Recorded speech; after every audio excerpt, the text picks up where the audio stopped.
Love ജിഹാദ് ഭീകരവാദമാണെന്ന് Gujarat MLA Shambhu Prasad തുണ്ടിയ പ്രയോഗിച്ചുള്ള മതമാറ്റത്തിന് പുറമെ love ജിഹാദിലൂടെയുള്ള മതപരിവർത്തനവും ലോകത്തിന് ഭീഷണിയാണെന്ന് അദ്ദേഹം ജനം ടിവിയോട് പറഞ്ഞു.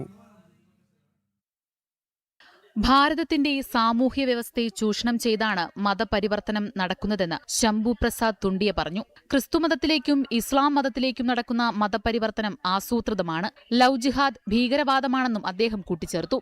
भारतीय समाज व्यवस्था जो है उस समाज व्यवस्था में कुछ प्रकार के विभिन्न वर्गों के होने के कारण उसका लाभ ये लोग उठाते हैं. प्रलोभन के माध्यम से पिछड़े वर्गों के लोगों को बहला फुसला कर उनका जबरन धर्मांतरण करवाया जा रहा है.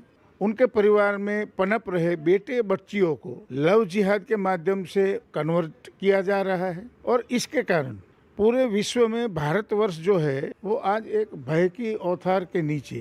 മതപരിവർത്തനത്തെയും ലവ് ജിഹാദിനെയും രൂക്ഷമായ ഭാഷയിലാണ് അദ്ദേഹം വിമർശിച്ചത്. ഒരു കൂട്ടർ പ്രലോഭനങ്ങളിലൂടെ മതപരിവർത്തനം നടത്തുമ്പോൾ മറ്റൊരു കൂട്ടർ പ്രണയം നടിച്ചാണ് മതം മാറ്റുന്നതെന്നും അദ്ദേഹം ചൂണ്ടിക്കാട്ടി.